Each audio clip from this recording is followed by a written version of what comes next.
I'm really glad you said about comments because comments are the number one most powerful thing you can do on LinkedIn. One, you're participating. Two, what you're doing is every time you comment, the algorithm sees that and it does multiple things. One, it pushes that content, whatever it is, back into the digital ecosphere on LinkedIn. So it gets back into the feed of the person who posted and it gets into your feed. So now you're starting to create visibility. And every time somebody else comments, it happens again. I always So that equate it to algorithm rhythm is getting triggered each time. compounding interest. It's creating more interest over and over again. And we know repetition breeds retention. People are going to start to see your name over and over again. So, yes, you can do the lazy like periodically, but truthfully, you are more valuable and LinkedIn is more valuable to you by commenting. So I always say try to comment on 3 to 5 posts, 3 times a week. Hello, my extraordinary women friends. Today's guest is someone who shares my love for one of the most powerful platforms out there, LinkedIn. LinkedIn is my platform of choice as well. It's a space with less noise where I can bring long form content that showcases my teachings and I can engage in meaningful conversations about growing businesses and amplifying voices. And that's exactly what Benita Samuels, the founder of Visibility Solutions Group, is passionate about. Helping women build their personal brands, elevate their visibility, and create meaningful connections on LinkedIn. Benita's mission is clear: to empower professionals, especially women, to confidently show up, share their expertise, and step into their power. Benita has navigated some significant life changes over the past few years. And in today's conversation, we'll dive into how those moments have really shaped her perspective and her path moving forward. We'll also explore why LinkedIn is such a valuable platform for personal branding and how showing up authentically can open doors to incredible opportunities. Let's meet Benita Samuels. Well, welcome to Extraordinary Women Radio, Benita. I'm so happy to have you here today. I am just thrilled to be here. Thank you so much for the invitation. You bet. You and I have known each other for years and years, and it feels like, but we've never actually gotten to have an opportunity to have this conversation. So I'm excited for this. I'm excited to dive in with you. And I know that I'd love to start with your story. And I know that 2024 brought some big changes. 2023 and 2024 brought some big changes for you. Can you share more about, what's happened in the past, couple of years, and then how that's really shaping your 2025 and what ahas you're coming up with right now? It's really interesting, being able to reflect as you move through time. But 2023, which in hindsight I thought was going to probably would have be classified as one of my most challenging years, is it was that year was the last year of my mom's life, and I was her person. She lived 12 miles down the road. We spent lots of, I was her care person and her person. And that same year, which was, as I said, the last year of her life, my husband was diagnosed with cancer. Mm-hmm. And so I was caring for him. And then in the midst of all of that, my baby was finishing up all of those wonderful milestones in high school and heading off to college in California. So I was becoming an empty nester. And so I was really busy Yeah, caring for everybody, which, right, that's just my nature. right. And so my mom passed at the end of 23, in December of 23. My husband thankfully came through the cancer and is doing well. Baby launched. So I was like, okay, 23 was a rough year. 24, I can get back to normal. And I started normal, at least Yeah, what I thought was normal, going through the right. emotions, doing my business, taking care of things. And, I think it was around September. I really just fell into this, plunge of sadness.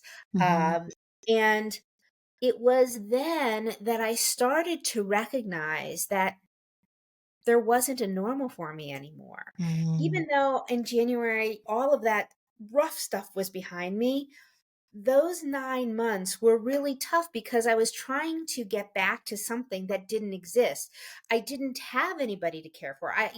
Been a mother for close to 25 years. So literally for 25 years, I have been caring for others. Right, And right. suddenly I realized that I didn't You have had anyone this to open care. space. Right. Yes, and so really Q4, I started to realize that and did a lot of reflection, and it kind of led me into the launch of 2025 in such a different way because I am now being given the opportunity to redefine what normal is Right. for me as an individual, as a woman, as a spouse, as a business owner. It's really, I mean, I feel very excited about it. That's awesome that you feel the excitement about it. And what do you feel coming to life? I mean, what's coming to life in this discovery process about you? Right. Well, you often hear about people defining a year, the year Hmm. of. And Yeah. I was thinking about that at the end of the year. What if I was going to define what I wanted out of 2025? What would that be? Uh-huh. And I decided to coin the year as my year of flow, going with Mm, the flow, letting go of resistance, trusting the universe. I have faith both from a religious standpoint, but I have a faith just in, general belief. yeah. And, so I'm really taking this time to one, refocus on my business, on the parts of the business that I love, that I really Hmm. enjoy. But I'm also looking at, well, what makes Benita happy? Right. It's such a novel thing. For years, people say, "Oh, self-care, hobbies," and I look at those things, even thinking back to before when my children were born. Like, what were those things? What today, as I'll be 60 soon, what does Benita at 60 look like? Right. What are the things that make me happy? What are the things that I want to discover? Because Yeah. I now have that opportunity of time and space. That's awesome. What's rising to the top in that list? Well, we all know this, but I saw something the other day or a few weeks ago about, for health, water, sleep, and movement. And when I think back about pre-children, one of the things I did, and I'm sure it had lots to do with my body image challenges, Hmm. but I was very physically active doing things, but I always found a peace in that. So, I've been thinking about that a lot. I am changing my routines to try to start to align with that. I am notorious, or I would say was notorious with doom scrolling before bed, when I woke up in the morning, and it's terrible. It's a terrible use of time or a waste of time, Right. and so I have started to put my phone on the other side of the room, so it is no longer near the Good. bed.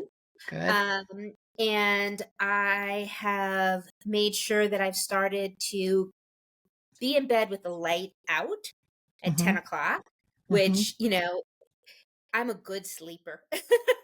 That's good. That's a good blessing to have. Yes. So that's an immediate change that I've been making.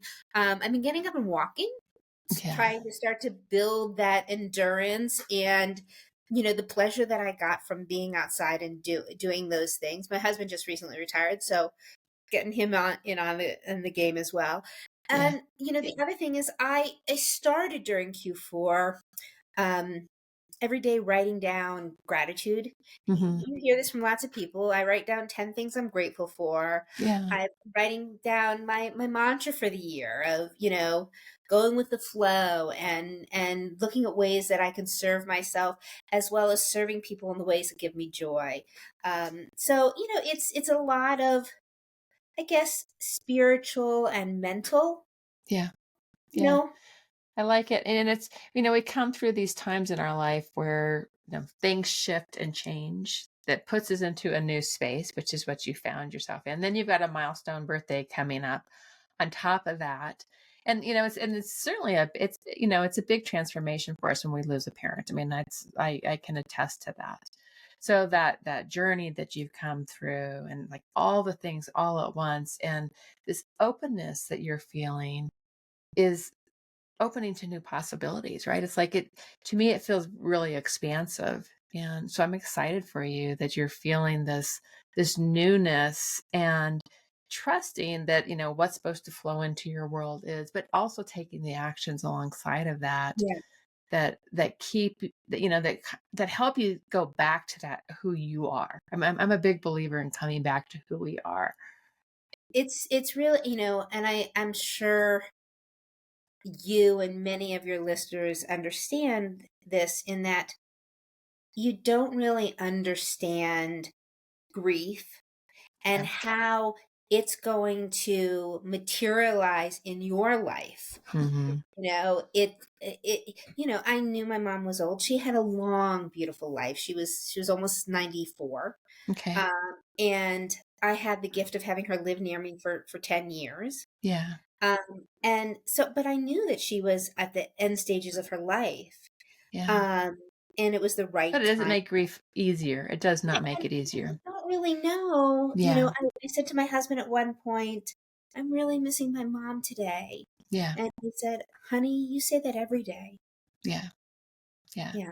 Yeah. Yeah. No, I absolutely get that. And you will. I mean, it's like I lost my sister, it'll be 7 years ago, and I lost my father probably 16 years ago. And you just get days where it's like, God, I wish I could. I still have days, especially my sister, where I'm like, oh, I wish I could tell my sister this. Yeah. And so it definitely is. Grief has its rhythms to it, right? It's never a straight line that we go through when we go through grief. And it's okay. Yeah. However you are processing grief, no matter what this situation is, that's the right way you have to process it. Exactly. That's absolutely. Well, thank you for sharing the story. I think that I know when you and I were chatting beforehand, it seemed like an important part of what needed to come forth today. And now that it's like we start to step into what is opening for you and expanding for you in your work. And you and I have this. I know LinkedIn is your platform. It's also my platform of choice. I think it's one that we can go deeper into within LinkedIn. There's not as much noise out there on LinkedIn. I think we're there for a very specific reason, and so I, like you, really appreciate LinkedIn. Why is LinkedIn your platform? What is it about LinkedIn that really jumps for you? Well, it's interesting, and I'm gonna refer to something that somebody asked me recently. But you know, growing up, I was a very social person, Mm-hmm. but I was a social person in that if you put me in a situation to talk to someone, I can talk to them. But I could just as easily be a fly on the wall and just sink into the background. And other social platforms, I'll reference Facebook specifically. Um, it was too much of the things I would like to say, of my insecurities Mm-hmm. that people share. And I'm an early adopter because of the industry that I grew up in, but I was always a voyeur and never overly comfortable sharing on that platform. Whereas the business Benita, there is this sense of confidence, real or not, whatever the moment is. And I I have a comfort level in sharing knowledge and participating in conversations in a different way that happen on LinkedIn than happen on other platforms. Um, Last week, I had a former client of mine um, make a comment on a post, and she said, Benita, do you think that LinkedIn is more authentic than other social platforms? And it was like kind of a knock upside the head, one of those moments. Like, yeah, there aren't all of these memes. There aren't it's not cluttered with uh, salacious stories. Solicitations, right? Yeah. and this why all this clickbait stuff. And yes, the platform has evolved, which it has had to, Hmm. but it's still people are, in my perspective, really authentic in the way they share and engage on LinkedIn. Hmm. It's very rare that you see, at least in my feed, it's very rare that you see um, conflict happening on the posts, Hmm. or Hmm. things that are really, in my perspective, not a place on LinkedIn. Right. And forgive me if this is something that you or the listeners like, but I'm not on LinkedIn for political conversation. Right. Right.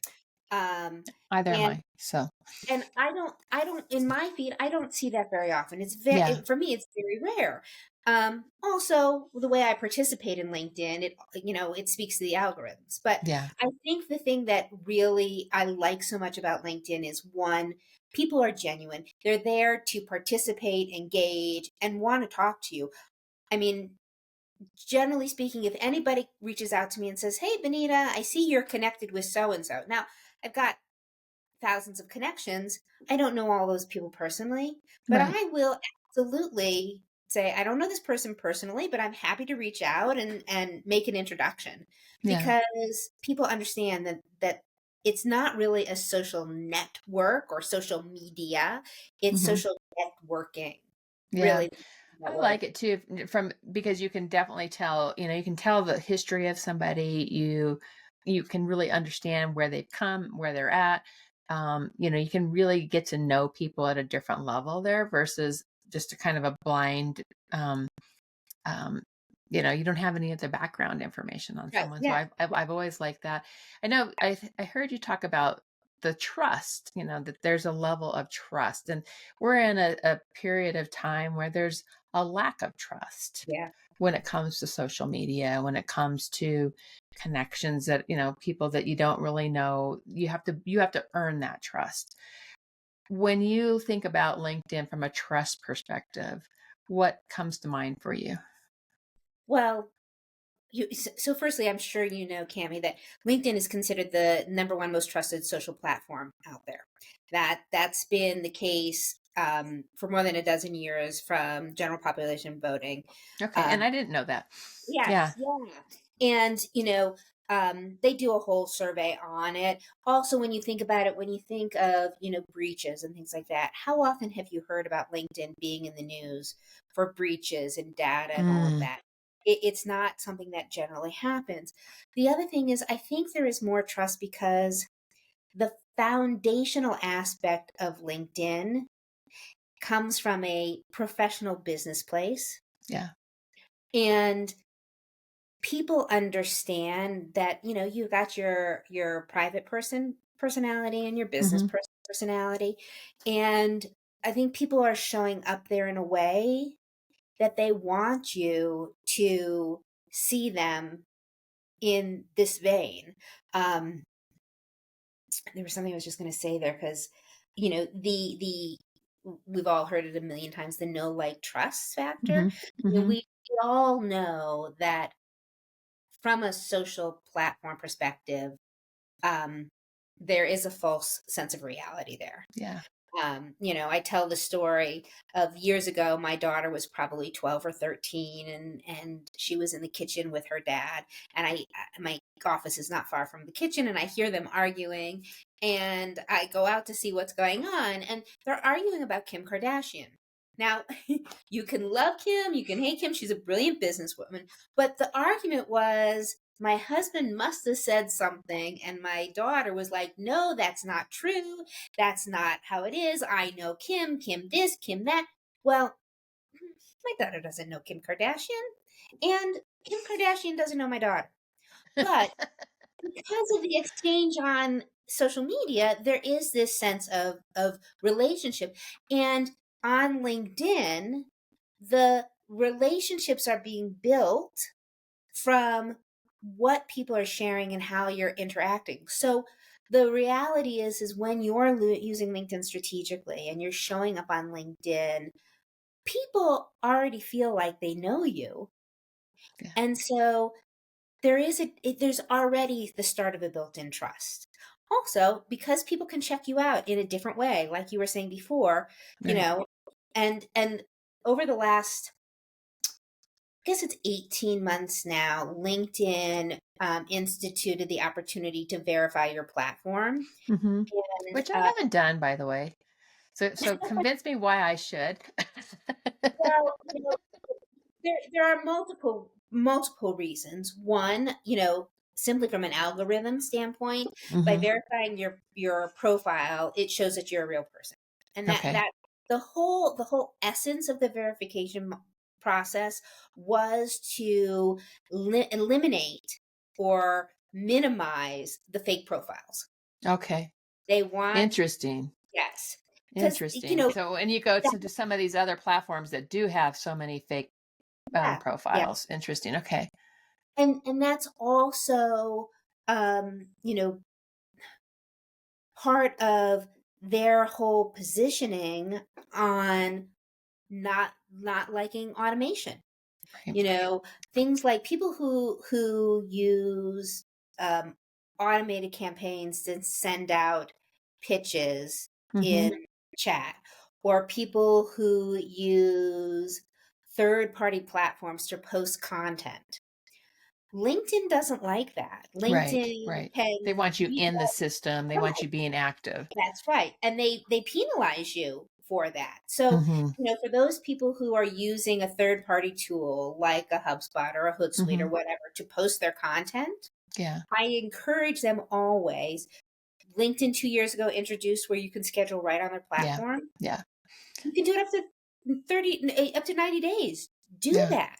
Yeah. Because they But you want stay in the platform. Yeah. That was that's right. something we definitely switched off of using third party platforms a few, Yeah. few years back. And that's been a good move for us.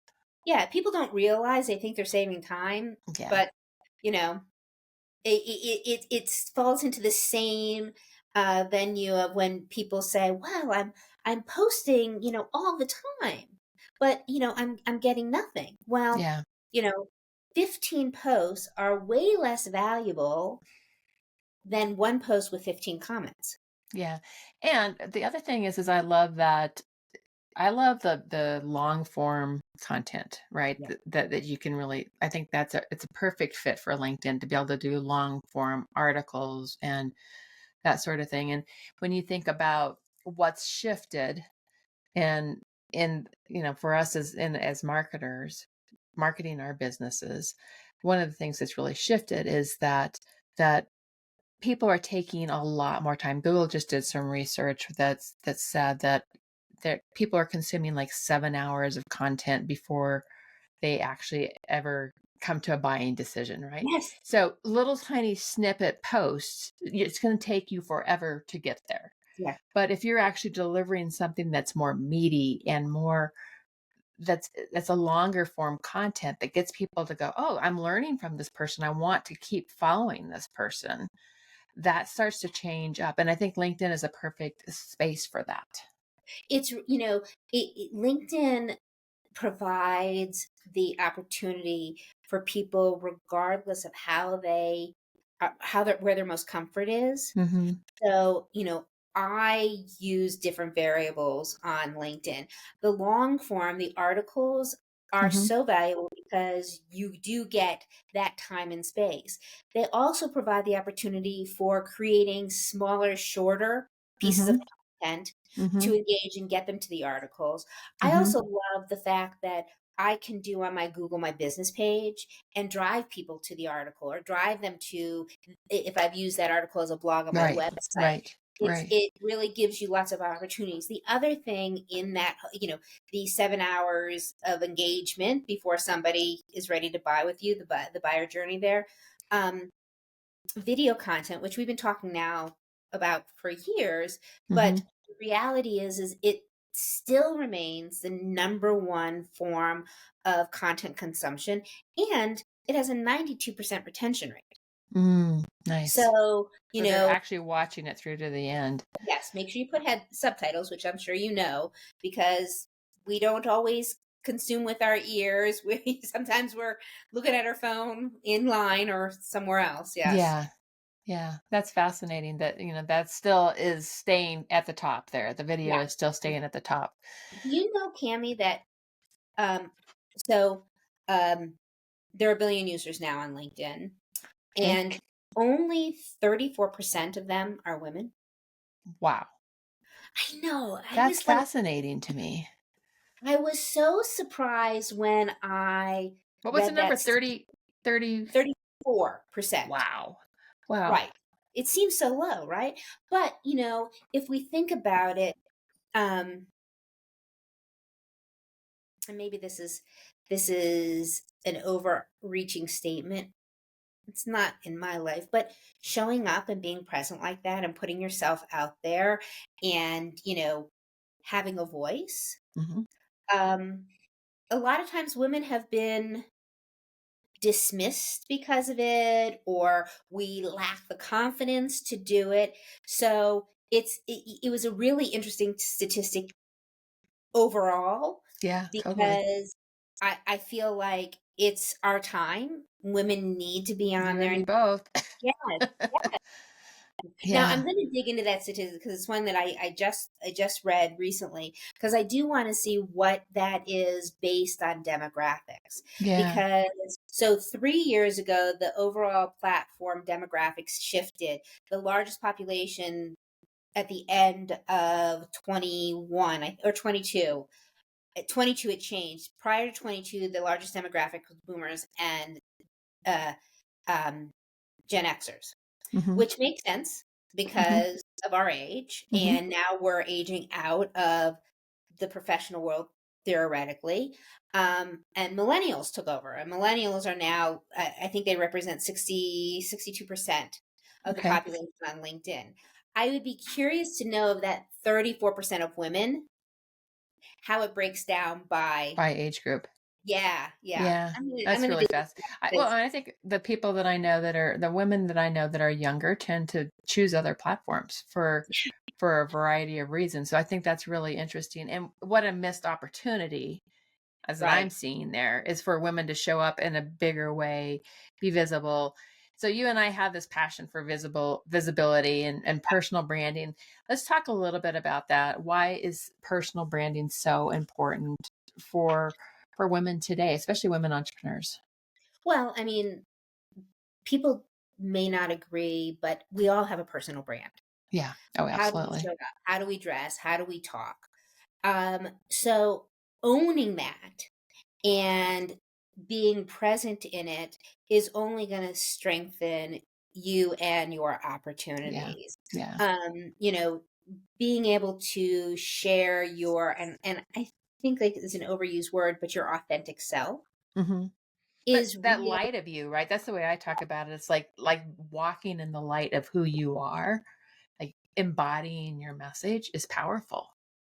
Well, even in the simplicity of, um, when Microsoft bought LinkedIn at the end of 2016, they really looked to change the platform from what we knew it as early adopters of a platform where you put your resume and recruiters come to look to hire and you look for a job. When Right. they shifted that into more of this networking thing, people had to get on board. So things like when we talk personal branding, when we think of your profile on LinkedIn, there are so many opportunities. That to me, the most important part of your LinkedIn profile is your headline. Hmm.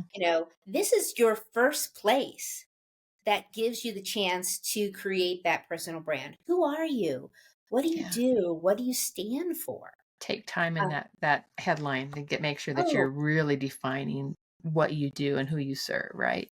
no, because people might be searching for an accountant, Hmm. and you can use keywords in your headline. But if you say that I work with solopreneurs in accounting, whatever, your profile is going to come up higher than if Yeah. somebody who just says I'm an accountant. Yeah.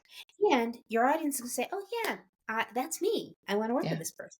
And Yeah. then that really gives the opportunity for this person to then get into your about, to share who you are, what you stand for, how you, and it's a first person bio, Yeah. you know?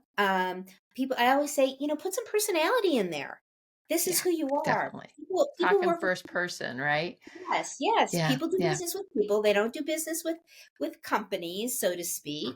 Yeah. And I think that that part of personal branding is what sets you apart in your opportunities. My youngest daughter is 20, and she's a student in San Diego State University, and she has this vision of being PR in the fashion industry. And of course, she's been on LinkedIn a while, but mom has been talking to her about growing her network because she wants to get an internship in the Hmm. fashion industry. I mean, I'm hooked. I've kind of created a monster, but she has taken the time to work on her profile, to put her personality in there, to show who she is as a 20 something, Yeah. to build that community. Yeah. And she's getting getting connections with people at Tiffany and all of these big brands that she wouldn't have any engagement or any Yeah. connection with otherwise. It's a powerful tool. Definitely. It's Yeah. definitely. Let's talk about the engagement on LinkedIn. Can you give a couple of tips about how to be really good at engaging, whether it's in comments or whether it's on in messaging? What Well, resonates with I, that I'm really is powerful messaging? I'm really glad you said about comments because comments are the number one most powerful thing you can do on LinkedIn. Hmm. Um, One, you're participating. Hmm. Two, what you're doing is every time you comment, the algorithm sees that and it does multiple things. It pushes that content, whatever it is, back into the digital ecosphere on LinkedIn. So it gets back into the feed of the person who posted and it gets into your feed. So now Ah, you're starting to create visibility. And every time somebody else comments, it happens again. I always so that equate it to algorithm rhythm is getting triggered each time. compounding interest. It's creating more Fabulous. interest over and over again. And Hmm. we know repetition breeds retention. People are going to start to see your name over and over again. So yes, you can do the lazy like periodically, but truthfully, you are more valuable, and LinkedIn is more valuable to you by commenting. So I Okay. always say, try to comment on 3 to 5 posts, you know, 3 times a week. Awesome. There's you don't have to post 7 days a week. The data, it you're better off doing quality. So I would Yeah. say if you're doing nothing else, comment, comment, comment. That's Hmm. going to be your best bet. If you're doing content, I don't care if it's long form or short form. You want your content to really kind of focus or consider 3 key areas. One, informational or educational. Hmm. This is a sharing platform. Right. Um, Two, something that has a point of tension. Hmm. That gets people to Because kind of lean in and like, oh, let's have a conversation on this. every single person on LinkedIn has a point of view. Yeah. Everyone. Yeah. So the reality is I tell this story a lot, and I actually just did a post recently about it. Somebody had put this is years ago. Somebody had put a survey up. Do you prefer creamy or crunchy peanut butter? Hmm. Now, I will tell you, I was incensed. Like, there is no point in putting this up on LinkedIn unless you are a peanut butter manufacturer. I think there's an influencer that tells people to go out and put that out there. Yeah. Um, Well, the interesting thing is, as I said, it incensed me, and it got tons and tons of people engaging oh because yeah. we either like it creamy, like it crunchy, or don't like it at all. Okay. Everybody. So I took that post and I turned it around and I wrote a post about it, how incensed I was by this. And then I gave examples of why it worked and how to use tension in a post. Okay. And it went went on and on. It was, a very high reaching. Okay. So remember to create that tension in the message That's right. that's there to get people to engage in the conversation. And Yeah. then vary your types of posts. Yeah. Do long form, do short form, do video. Good. Um, those are going to be your best bets. If you're using things, as a secondary to that, if you're using things like hashtags, Mhm. if you don't know how to find hashtags that have followers, that's something you should invest some Yeah. time in, Yeah. because if I do a hashtag follow Benita, I'm talking to myself. Nobody's nobody's Right. It using. needs to be something that other people are following, right? That's right. They have to, even if you use a hashtag that doesn't necessarily relate to what you're writing about, if it's something that you have an audience that you want to see it. Mhm. So say you have your audience is small business owners, Mhm. and you're writing a post about skydiving. I don't know where it would go with this, but if you build in some of the messaging in there about what you do and how you do it and how does it relate to skydiving, and you tag small business owners, those that are following that tag, it depending on your reach and size of your network, 18% on average will see that post on first blush. Yeah. Yeah. So, and then tag people. Tagging is a subtle method of saying, "Hey, Cami, you might be interested in this. I'd love for you to comment." Yeah. 'Cause- yeah. Yeah. Those are great suggestions. I love that so much. So I know you do trainings on LinkedIn. You've got one coming up, I think you said in April. Um, and you'll have them throughout the year. So tell us a little bit about what you've got coming out that you can teach that you're training people on LinkedIn. So every quarter we run a small group training program. We will have one in the beginning of April, and that program we bring together. That was primarily small business owners, entrepreneurs, and we really teach you how to strategically leverage LinkedIn to move your connections into qualified conversations, and that's the real thing. And so Yeah. we start with the basics. We talk about and go over your profile, what what things should you optimize, where should you focus your time, how to improve your profile so that it's getting that exposure on and off platform. We go through everything on how to create a content map, so people, that's kind of like the deer in the headlight It's part like, what do I of post about, right? that's right. Yeah. And we help them create a content map of 50 topics that they're experts in. Hmm. And we show them how to write content different ways. We've added in AI into the mix so that we can make it, you can't ignore it, it's not going You away. can't ignore it. You're Um, right. and so over the course of 6 weeks, we really cover everything from soup to nuts so Hmm. that by the time you are done with this program, you are already seeing the impact. We do measurement throughout the process. We generally find that by week 3, people are getting inbound communications with people who are interested. It's active on the platform. It's not here, go learn it, and then implement it. You're Yeah. implementing as you go.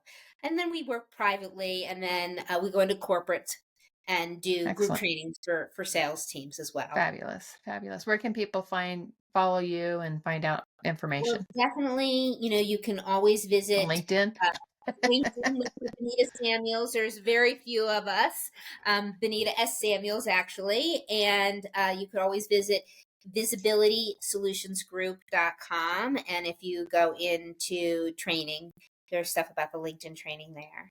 Awesome. Awesome. Awesome. Awesome. Okay. And then the final question I always close with is what are 3 pearls of wisdom you'd like to leave with us today? 3 pearls of wisdom. Well, one, my very first coach said to me, um, have faith over fear. Mm, Don't let fear dictate how you are showing up and moving forward. yeah. You are a unique, valuable individual, and know that about yourself and have faith as you move forward in that. So that would be the first thing. The second pearl of wisdom is um, uh, every woman who it is healthy and possible should consider HRT when they enter the stage of menopause. It will change your I wish I wish people had talked to me about it when I was on the younger side. Yes, that's a pearl of wisdom that every woman should have. And I know, but I believe that. And Hmm. the other thing is, um, remember to look for the joy in everything. Mm-hmm. Because I think that if you approach life with a glass half full personality and half full outlook, you will live a longer, healthier life. Mm. Thank you so much. I appreciate you, Benita. Thanks for sharing your wisdom today and just all the good tips that you brought to us. I know I was taking some notes and so thank you so much. Thanks for being here. Cami, thanks so much for having me. And really, it's been a pleasure. Thanks.